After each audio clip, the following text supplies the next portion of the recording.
Hi, and welcome to the Property Legacy Podcast, our 5th episode. We're racking these up quite quick now. Today we're going to be talking about me. Obviously, I don't like talking about me at all, so it's just going to be me, and a little bit of Alice. Yeah, just a little bit of me talking, mainly asking the questions. Yeah. It's pretty much the format we've got around here. Yeah.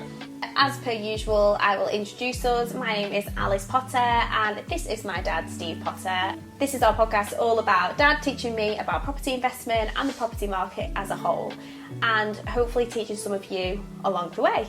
We're excited for this one today. We didn't want to just do this as the first episode. We wanted to give you guys a little bit of information and learning points before kind of introducing our whole property journey, and it starts mainly with Stephen, so we need to basically let him explain his journey and how we've got here. We would not have this podcast if it wasn't for him.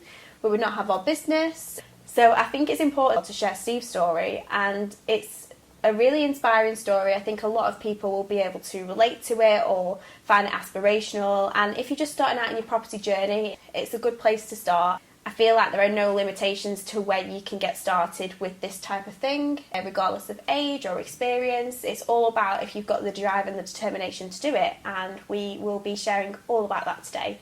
So if you want to support us, your support is massively appreciated. You can find us on YouTube, Spotify and Apple Podcasts. If you could give us a review, subscribe, comment and engage in our posts, it helps us move up in the rankings, and we really just appreciate any bits of engagement and love for what we're doing. We're also on Instagram, Facebook and TikTok. We love getting questions, we love getting feedback, so please get in touch and let us know anything that you'd like us to talk about, or if there's anything that you want us to expand on too. We'll put all of those links down below and you can follow along. So in terms of our podcast name, Property Legacy, the legacy part of it is really important, and we like to say it's from you to me and to your children and the family, but I think our property legacy starts further back than that. So do you want to talk a little bit about the Potter family in general and the background with property and where it's kind of started?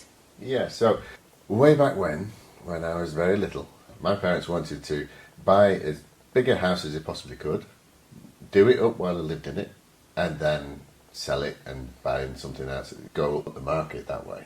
And they did this roughly once every 5 years. So we started off living in a very small terraced house in Bolton when I was born, but then by the time I was 2 we'd moved to Bacup and Rottenstall area, where we stayed for a few years while that was done up, and we moved again to Rochdale, and then we moved here, there and everywhere once every 5 years on average. What that allowed my parents to do was to buy properties that wouldn't have been able to afford. They were both teachers, so they weren't on great wages. But over the years, and the way that the property market moves is it doubles in value every 8 to 10 years. So it meant that they eventually got to the point where they were coming up to retirement, and they owned a detached property on an acre of land with a caravan site there, and I think they sold it for about 250,000, and then they managed to move somewhere else, and they bought properties in the lakes, and when they retired they started buying properties. So this has always been in my remit in my life. I've always been part of this thing where you would buy a property, do it up, and then sell it for more, then do it again and again and again. Nowadays we call it flipping. It's harder when you live in the property, because obviously when you rip a kitchen out or a bathroom out, it's very difficult then to have a family life and cook and do things. Yeah. So it can be difficult. Flipping house flips though, they're really back in trend now. Everybody's doing it. They're all over social media, so people find them really interesting to watch too, especially when you are living in it. Yeah. It can be a little bit chaotic, but I find them really interesting to watch, house flips. Yeah, it tends to be extremely stressful, living in the muck and a hectic environment where you've still got plasterboard hanging off the ceiling and still not quite got kitchens finished and that type of thing, and putting up with all this dust and mess. Obviously if you can do flipping without living in the property, even better. But for us it meant it was a gradual thing. Things got done up as we progressed through that 5 year period. It wasn't all get onto it like nowadays, where people try to turn it around within 6 months. So it's an easier, more sedate kind of way of doing it. But it really worked for my parents. It meant they amassed quite a few properties, a lot of value within these properties, and without stretching themselves too far. And it worked again and again and again. So they started buying some buy-to-let properties in 2000, and I'm an electrician by trade, so I tended to get the odd jobs to go and fix things, help rewire, help fit kitchens, do all this kind of stuff on these properties. And over time, I did that. I also, as we moved around, we moved house half a dozen times before you were about 6. 8. Yeah. Yeah. But we started off in a very small house that we renovated. It cost us £35,000. Oh God. Now worth probably about 130 or Yeah. something like that. But yeah, I was an electrician, so we rewired everything and we ripped the floors up and we did everything we possibly could. And we moved in, me and your mum moved in there with no furniture, and it was literally, you might have had a chair, a stereo, and that was about it. Something that I always remember from my childhood, I always remember there was always decorating and bits going on. But you and Mum are both very, very handy, and it's been good for me as I've grown up, because if I need to do something in my house, I will predominantly go to you, because obviously you have a lot more experience, but my mum is very handy too. She knows her way around a paint and decorating job. Oh yeah, she can decorate, she can wallpaper, she can do things better than I can on that side. I tend to get more painting on myself than anything else. Yeah. But you know, it's just the way it's kind of worked. Over the years, we've bought houses, moved up the ladder, and sold houses, and made money here, there, and everywhere. And so it's always been there, but I never did anything professionally. I never went into it properly. And then it got to a point in 2019 where my mum was trying to help buy the house that you're in now, and she was struggling because of her age and the fact that they had so many properties anyhow. So because when you're having mortgages on buy-to-lets and that type of thing, you're only really allowed to have about 9. Okay. Mortgage companies don't like it when you have too many mortgages. But it's daft, because if you've got lots of properties and you're doing well with it, and you can prove you're doing well with it, you should be able to get more money, but it's just one of those things. But it got to a point where she couldn't get a mortgage set up, so I stepped in and I bought the house, and that was our first buy-to-let, and that's the way we kind of got into this. And I realised that actually I didn't know enough about it. I didn't know how to set it up properly. Yes, we had a buy-to-let, and yes, we had somebody living in it, and we were earning some money out of it, but we were getting taxed a lot. We were not getting the best out of it. So I knew that there was got to be better ways of doing things. And over 2020, 2021, with COVID, I did a lot of research. I was working away in Scotland and Cumbria. I had quite a lot with my work, and I had a lot of downtime, so I got onto Facebook and looking at different ways of doing things. And that's where I found an advert from Touchstone Education. They're based in Doncaster. And Paul Smith is the owner.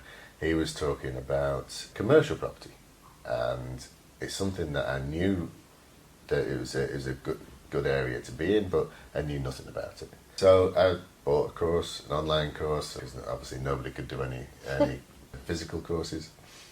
Did that and really enjoyed it. Saw how not only were we talking about commercial property, but how to build a property company so that you can ring fence the business and you can really work on multiple income streams. It doesn't matter how much turnover you have, it matters how much you've got left at the end of the day, and how much you get to keep. And it was all about different ways of bringing money into this pot and setting the business up so that it would thrive, and then it could be handed down to your children. And that's where the legacy came of this, because I was thinking to myself, well, you know, in 2021 I was just coming up to 50.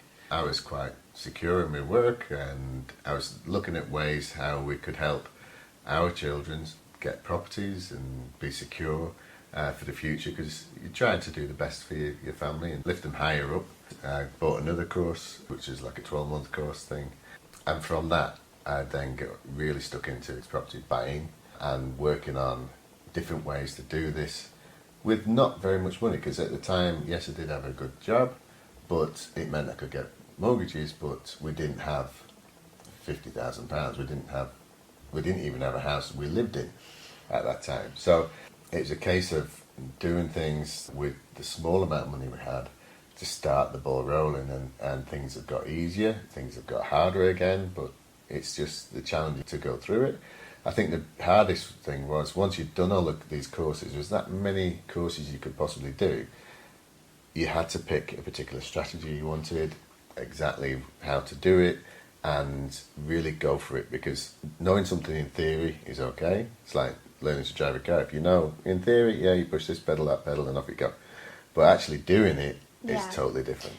And I think as well, in terms of the way that education works now, there's so much accessible, so many different companies online, so many courses that you can do, one-off courses, monthly courses, weekly, memberships. And it's incredible because you can really open yourself up to so many opportunities for yourself or your business. But it can be really hard with an oversaturated market, regardless of what kind of thing you're looking to learn about, to pinpoint exactly what you want to learn about strategy-wise. And some people, I've met countless people who've gone, I invested £500 in this course and it wasn't what I wanted it to be, and that's not what I expected it. And then other people have been like, I found this course and it was insane, it's completely changed my life, changed my entire financial life for the future. So it is, I think that it's a good thing that's kind of came out of COVID as well, because a lot more things got made as online virtual courses. And, the fact that you found Touchstone from using social media and doing research, it's the same way that people find us now. Well, this is it. We went from zero property in 2019 to where we are today, where we've got a property portfolio of 1.5 million or just over. Doesn't mean I have millions of pounds in the bank. It just means we control and we have these properties, and we are working our way to financial freedom. And that for me would be the position to be in, where I don't need to work 9 to 5. I can choose what I will do, when I do it, and who I do things with. Go on holidays when we want, spend time with the grandchildren, spend time with children, and effectively let somebody else do all the work, which is where Alice and all the other kids are getting involved. Because then it becomes your legacy to then hand down to your children and grandchildren. But from our point of view, we built this portfolio with less than £20,000. So if anybody's thinking you need lots of money to get involved, the first two properties I bought, the only money I put in was the solicitor's fees, because I got the investment from other people and a mortgage. So each of those properties I bought for £800 each, from my point of view. So this less than 20,000 that we've used has been over the years from 2019 to today. And if you're listening to the podcast last time, we bought a property with our SAS. So again, we bought that whole property without any of my money. So it's a process that you can continually do, and as time moves on, it means we get more and more properties, and as time moves on, those properties become more and more valuable. So in terms of Touchstone, what's your relationship like with the company now? Was it, you do a course and you leave and then off you pop? Their main course that they do, starting course, is a 2-day event, sometimes physical, but I think recently it's more online. And I actually am part of the student panel. So in this 2 days, we're talking about investing in properties and how to do it. They talk to students that have been part of Touchstone in the past and look at their successes and what they've managed to achieve. And I've done that now probably every other week for the past 2 months, which is really interesting, because you get to talk to people, get to look at other people's successes, and also prove to people that it does work. But on the other side of it, a Touchstone, a success story video with us. They came to our properties in the lakes and did a whole interview and walk round, and all that stuff's on YouTube. It was such a lovely day as well, and I came along, so myself and one of my sisters, Chloe, came, and it was so nice to be part of it and to kind of watch the pads, to be part of the filming process as well, just to kind of sit and all of that hard work be put down to this one video, and it kind of you being celebrated for that and that success story. It was lovely to be a part of, and in that moment whilst we were doing that filming, yeah, it was a really nice highlight in terms of where we've been and where we are now. I've said it already, but without Steve we wouldn't be here doing this, we wouldn't be here with our companies, so it really is like a testament to the amount of work that you put in. So Touchstone is run by Paul Smith and his wife. They set up the company a few years ago now, and then since then Gordy and Abby have come along to kind of support the business running while they basically enjoy themselves in the sun in the south of France. They've made themselves into multimillionaires, you know, private jets and all that kind of stuff. Like I said, we're not there yet, but hopefully soon. Abby came to see us in the Lake District. It was really strange because normally whenever I go to the Lake District, to our Airbnb apartments, it usually is raining. And it was. It was raining all the way down. We're thinking, oh, it's going to be terrible. It's going to be dark and miserable. And then the clouds cleared and it was sunny. Just for the videoing, and then it was raining again. It was gorgeous. It was November, the sun was out. I was there like, oh my God, quickly, let's go down the lane and film some content for social media, because every few times we've been there, it's been raining, just because we've been there in autumn, winter. And I was like, oh my goodness, everybody needs to see this. It was great though, wasn't it? It was, yeah. But it also gives us an insight as well on how to set up an interview, how to set up microphones and video. So as well as they come to do this shoot and show us what they do, it also gave us lots of ideas of how to do it ourselves, didn't it? Yeah. And gave us that little push to actually start and do this and get our social media going and all the little videos and that we've got so far. We were telling them all of our ideas and they were really excited for us as well. So it was a lovely day. So I think we should take the opportunity to talk about PPS Property Management and your business that you've grown. How long has PPS been running for? What was the starting point and where we are now? Because I feel like it has been a massive journey and there's been lots and lots of incredible achievements throughout that time. Yeah, it's strange. Again, in 2019, it started in that same year. Effectively, I was working on shifts, working 4 on, 6 off. So I had a lot of downtime. And Debbie, my wife, she's got her business she was running, she's doing ironing. And I didn't really want to be sat at home watching her iron all day. It's not my thing. It's just not one of those things. So I was playing golf, but you can't play that every day, and definitely not in the winter around Blackpool. So I started to do some handyman work, and slowly but surely started doing other jobs for landlords in the area and built up a little bit of a business, only very small, until 2020 when obviously COVID hit and we suddenly started to get access. As a tradesman, we could go and work on properties while everybody else was locked down. And at the time we had a property that we were fully renovating, so we just carried on with that. And it allowed us to build this company, and in 2021 we made PPS into a limited company with 3 directors and at the time 1 employee. And it's kind of grown from there. So now we have 2 directors and we've now got 3 daughters, including Alice, in the company, and myself and my wife. And it just allows us to kind of secure employment for our kids, housing for our children. And I think that's the biggest success, is the fact that 1, we're still going. 2, we generate money that kind of keeps everybody going, gives a salary to 3 daughters, keeps a roof over everybody's head. And the future is that we're just going to keep building and making more properties. And we have a mission to kind of improve property standards in the area and make properties a win-win for landlords and tenants. So for PPS Property, what would you say are the biggest achievements so far over the last 4 years? It's been really good to get the property set up. It's the fact that 4 out of 5 children have properties that we either own or that we manage. The houses for our children are secure. 4 out of the 5 work for PPS or one of our companies, so it's securing their employment and it's helping to secure the future. And it also means that together as a family we are making sure that this business will continue on as a legacy and building to financial freedom for everybody.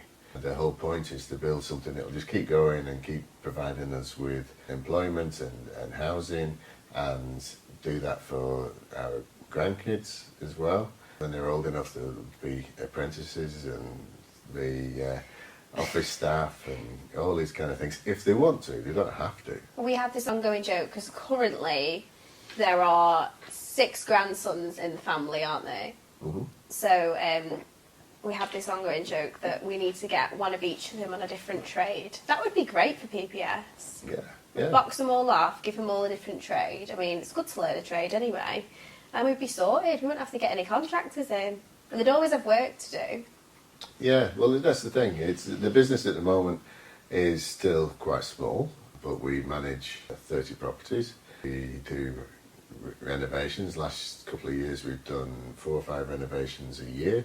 We keep buying property, working on these podcasts and the social media, and we're now providing coaching for other people as well. So it's all about letting people know that property investing can set you free as such, as financially free, and that there is a way of doing this where you don't have to have lots of money. You can utilise other people's money and you can utilise different strategies to buy property that will help you succeed for the future. Even if you're on benefits today, it doesn't mean you'll be on benefits forever, and you can work your way into a company of your own, or you can just learn what to do and who to work with so that you can make money while you're asleep, make money while you're on holiday, and that's something that having passive income means that you're making money no matter what you're doing, and that's the ideal scenario. And in terms for the future, what are your kind of goals for the business? Well, the goals for the business is to increase in size. So we want to not necessarily increase the employees, but we want to increase the number of properties that we manage and the number of projects that we're involved with. But to do that, we won't be able to do all the work ourselves. We'll have to utilise our contractors that we have that work for us as well. Myself, I'll have to concentrate more in the office and kind of steering the business forwards. I'm now 53, my knees are giving up, and it's not as easy. He's only got a few more years of wallpapering left in him. Wallpapering is easy. It's getting down on your knees to do plumbing and electrics and trying to get back up. That's the hard thing. But it's one of these things. As you get older, you need to get other people to do the work, and we have got a good group of contractors that we work with. But we can see that we can operate nationally for most of our business and help lots of people utilise their talents and utilise their passion for generating business in the future.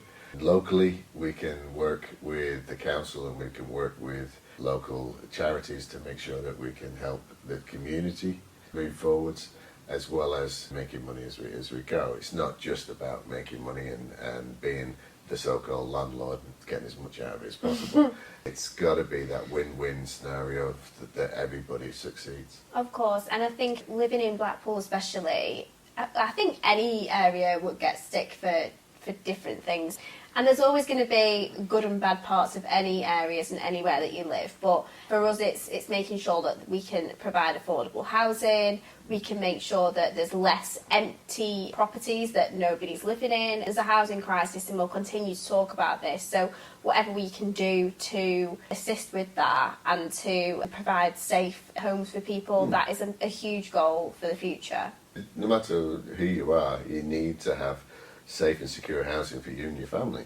Whether you are on benefits or whether you are a multimillionaire, you still should have the same goals for your property. That it's the way you live, it's got to be safe and secure.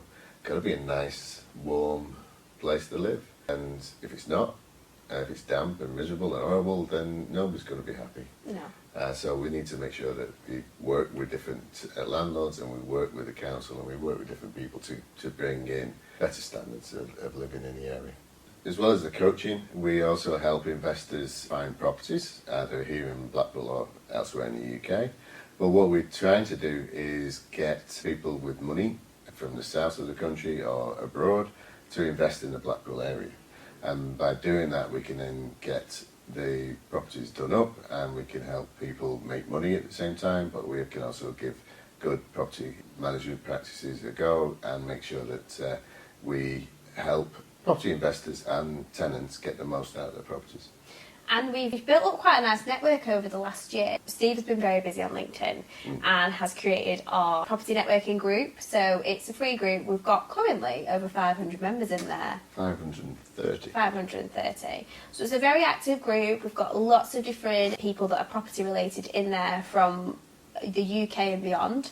And Steve has just worked with a couple of other people and launched a monthly networking event in Manchester called the North West Property Network. Yeah, so it's for the Manchester and North West area for anybody that's involved in the property investing. So whether you're a property investor, whether you're in the trades, whether you are an architect, or whatever part of the remit you provide services for, you can get involved. It's a non-profit, so we're not going to be trying to sell to anybody. We're not going to be putting speakers on to bore people to death. It's all about networking for the future. There is a £2 fee, which is £2.88 when you add on Eventbrite's processing fees.